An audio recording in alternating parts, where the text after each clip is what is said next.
Thank you for joining us for our program this morning. We pray that you're having a good day and that the Lord is blessing you with a good weekend. We hope that you're planning as well to worship with us today at the Pyburn Street Church of Christ. We will gather this morning for Bible study at 9 o'clock, followed by worship at 9:50. We will gather again this evening at 6 for worship, and on Wednesday evening at 7 for Bible study. You're always welcome at the Pyburn Street Church of Christ. As creatures made in the image of God, humans are designed to work and to be active. It is in our DNA to want to live this way. It's what makes us our happiest and most content. It drives us to obtain the things that we want and that we need. Solomon said in Proverbs 13 and verse 4, "The soul of a lazy man desires and has nothing, but the soul of the diligent shall be made rich." In certain situations, laziness can even be fatal. In Proverbs 21 and verse 25 it says, "The desire of the lazy man kills him, for his hands refuse to labor." Those living in blessed, affluent countries and even under modern welfare systems as we have today can at times have difficulty appreciating the gravity of this passage. But laziness sadly has killed many people over the course of human history. The principle of industry is everywhere taught and encouraged in the Bible, and likewise laziness is everywhere condemned. And by laziness I do not mean rest or relaxation. These are the right rewards that we receive for work and dedication. Solomon said in Ecclesiastes 5 and verse 12, "The sleep of the laboring man is sweet." And the Lord promises the saved that they will one day rest from their labors, Revelation 14 and verse 13. But by laziness I mean the unwillingness to work or to exert the necessary energy to fulfill basic obligations. The Bible actually begins with a story about creativity and work. It begins with a description of God's work of creating and ordering the universe. God's own actions demonstrate the spirit of industry in Genesis chapter 1. God's actions are called work, and we are told that He rested from that work on the seventh day, Genesis 2 and verse 2. God took satisfaction in His work, for He saw everything that He had made, and that it was very good, Genesis 1 and verse 31. Soon after this, God would give instructions to Adam to tend and to keep the Garden of Eden, Genesis 2 and verse 15. God's work in creation served as the basis for what would later be the Jewish work week, work 6 days and then rest on the seventh, which is established in Exodus chapter 31, verses 15 through 17. Of course, creation was only part of God's work. The Bible goes on to describe many other works of God, some related to man's physical preservation and some to his spiritual salvation. We're told in Hebrews 7 and verse 25 that Jesus ever lives to make intercession for us. As creatures who are made in the image of God, Genesis 1 verses 26 and 27, humans are designed to be industrious and to be productive. And most people understand and appreciate this responsibility, but I'm often amazed at what some people accomplish. Paul taught this principle of industry when he instructed the Thessalonians in 1 Thessalonians 4 verses 11 and 12 to aspire to live quietly and to mind your own affairs and to work with your own hands as we instructed you, so that you may walk properly before outsiders and be dependent upon no one. Sadly, not all people are that motivated. For whatever reason, they simply do not work. They are like the Cretans of Paul's day, who were described by one of their own prophets as being liars, evil beasts, and lazy gluttons. Paul confirmed the accuracy of this allegation and told Titus that part of his preaching would be to rebuke them for these sinful behaviors, Titus 1 verses 12 and 13. Of course, these conditions also exist today in various places throughout the world. Some places have cultivated a culture of laziness. Youths are not being taught to work or how to work, and this results in an endless cycle of dependency and despondency. But what are some of the causes of laziness? Well, some people are lazy because they've never been taught or required to work. As a result, they do not develop the habit of work. Business owners often speak of how difficult it is to find young people with a good work ethic. Well, parents are taught in Proverbs 22 and verse 6 and also Ephesians 6 and verse 4 that they are to train up their children. This training must include Bible instruction about work and industry, for these are also biblical subjects. David would have been around 15 years old when we first read about him in 1 Samuel 17 and verse 33, when he carried provisions to his brothers, tended his father's sheep, when he fought and killed Goliath. David's story demonstrates how small tasks prepare one for even greater tasks. David explained to Saul that his experience in protecting sheep from lions and bears had prepared him to deal with Goliath, 1 Samuel 17 and verse 34. Jesus told the 5 and the 2 talent servants that since they had been fruitful over a few things, he would make them ruler over many things, Matthew 25 and verses 21 through 23. It helps children to perform tasks, no matter how small or insignificant they may seem. Things such as cleaning their rooms, picking up their clothes, making their beds, and things of that nature. For these things prepare them to later perform greater and more significant tasks. Hannah dedicated her child Samuel to the service of the tabernacle, 1 Samuel chapters 1 and 2. From his youth, he learned and he worked under the direction of Eli the priest. Friends, it's a good thing today for parents to make and train their children, to help and to work and to be prepared for these greater tasks that may lie ahead. Secondly, there are some people who are lazy because they have lazy examples.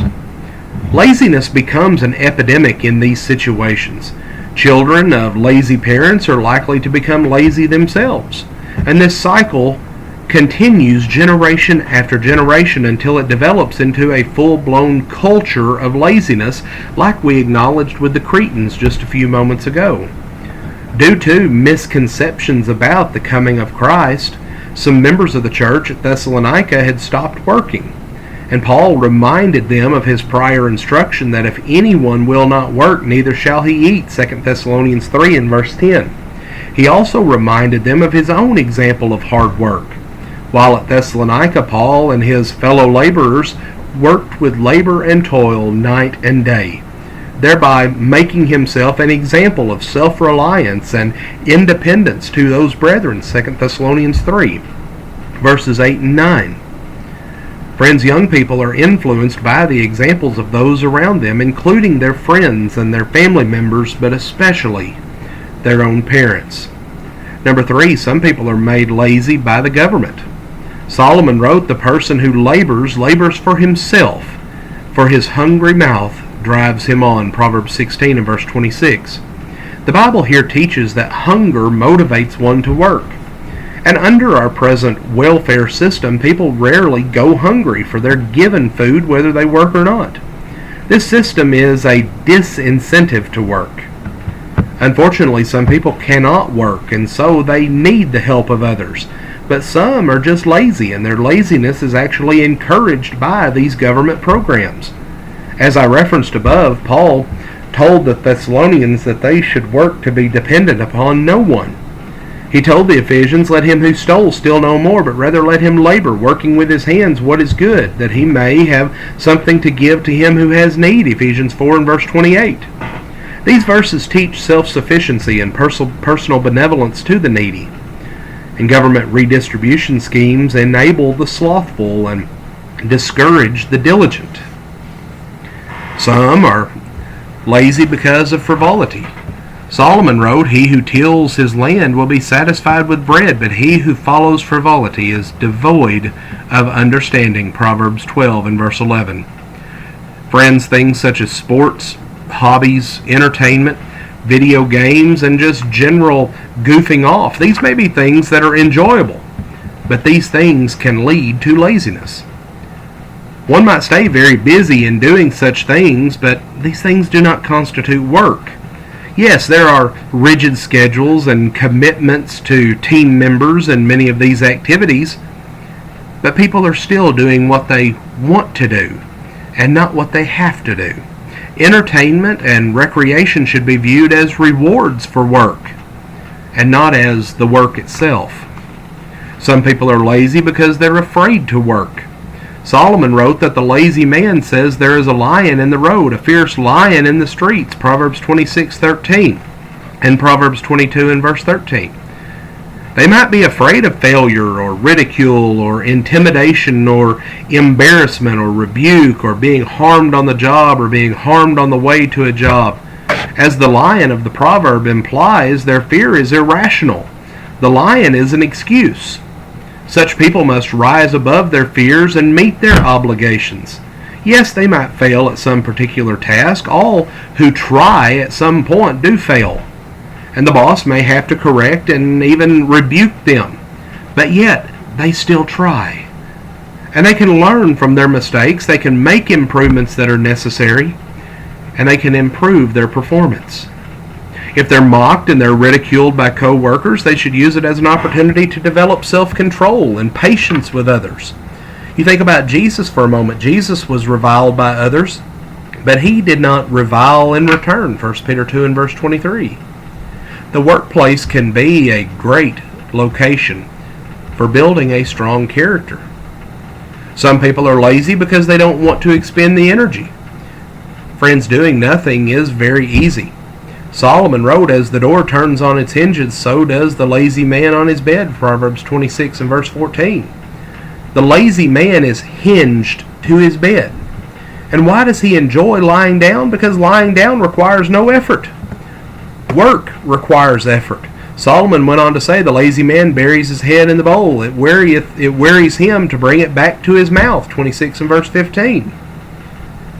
Friends, the normal functions of life become a drudgery for this person. The lazy man does not roast what he took hunting, Proverbs 12 and verse 27. Cooking food requires effort, which the lazy man refers to exert. He does the absolute bare minimum in life that he can. He managed to acquire this food, but would not spend the extra energy that was necessary to cook it. Lastly, some people are lazy because they are narcissistic.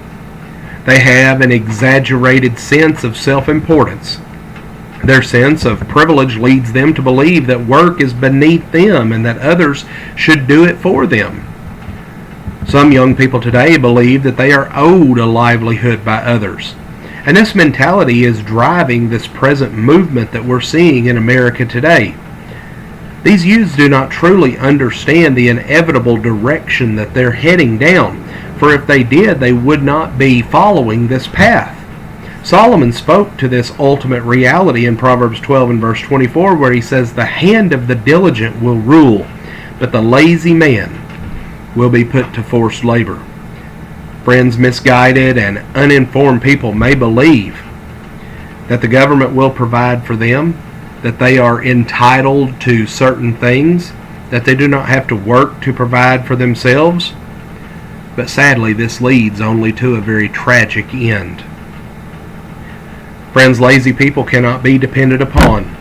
Proverbs 10 and verse 26 says, as vinegar to the teeth and smoke to the eyes, so is the lazy man to those who send him.